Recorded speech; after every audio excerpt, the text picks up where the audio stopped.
ਇਹਦਾ ਪ੍ਰਾਈਸ ਜਿਹੜਾ ਰਹੇਗਾ 749 ਰੁਪੀਜ਼ ਓਨਲੀ ਰਹੇਗਾ ਜੀ। ਹਾਂਜੀ ਸਤਿ ਸ਼੍ਰੀ ਅਕਾਲ ਜੀ, ਵੈਲਕਮ ਟੂ GM ਨਰੂਲਾ ਅਪੈਰਲਸ। ਅੱਜ ਦਾ ਜਿਹੜਾ ਅਸੀਂ ਸੂਟ ਲੈ ਕੇ ਆਏ ਹਾਂ ਡੇਲੀ ਵੇਅਰ ਕਲੈਕਸ਼ਨ 'ਚ ਸੂਟ ਰਹੇਗਾ, ਕਾਟਨ ਦਾ ਸੂਟ ਰਹੇਗਾ ਔਰ ਸਿਰਫ ਪਲੱਸ ਸਾਈਜ਼ਸ ਵਿੱਚ ਅਵੇਲੇਬਲ ਹੈ, 3XL ਐਂਡ 4XL ਓਨਲੀ। ਤੁਸੀਂ ਚੈੱਕ ਕਰ ਸਕਦੇ ਹੋ, ਇਹਦਾ ਨੈਕ ਤੇ ਬਹੁਤ ਹੀ ਮਿਨੀਮਮ ਜਿਹਾ ਕੰਮ ਆਏਗਾ।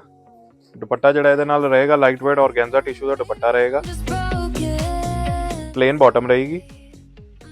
ਇਹਦੇ ਵਿੱਚ ਟੋਟਲ 10 ਪ੍ਰਿੰਟਸ ਅਵੇਲੇਬਲ ਨੇ। Let me show you the prints.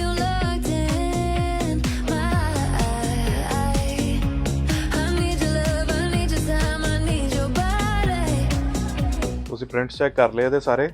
ਇਹਦੇ ਵਿੱਚ ਆਲਰੇਡੀ ਅਸੀਂ ਮੈਂਸ਼ਨ ਕਰ ਚੁੱਕੇ ਹਾਂ ਸਾਈਜ਼ਸ ਸਿਰਫ 3XL and 4XL he available ਹੈ। ਇੱਕ ਸਟਿਚਿੰਗ ਦੇ ਪ੍ਰਾਈਸ ਨਾਲੋਂ ਘੱਟ ਅਸੀਂ ਤੁਹਾਨੂੰ ਰੈਡੀਮੇਡ ਸੂਟ ਪ੍ਰੋਵਾਈਡ ਕਰ ਦਾਂਗੇ। ਇਹਦਾ ਪ੍ਰਾਈਸ ਜਿਹੜਾ ਰਹੇਗਾ 749 ਰੁਪੀਜ਼ ਓਨਲੀ ਰਹੇਗਾ ਜੀ।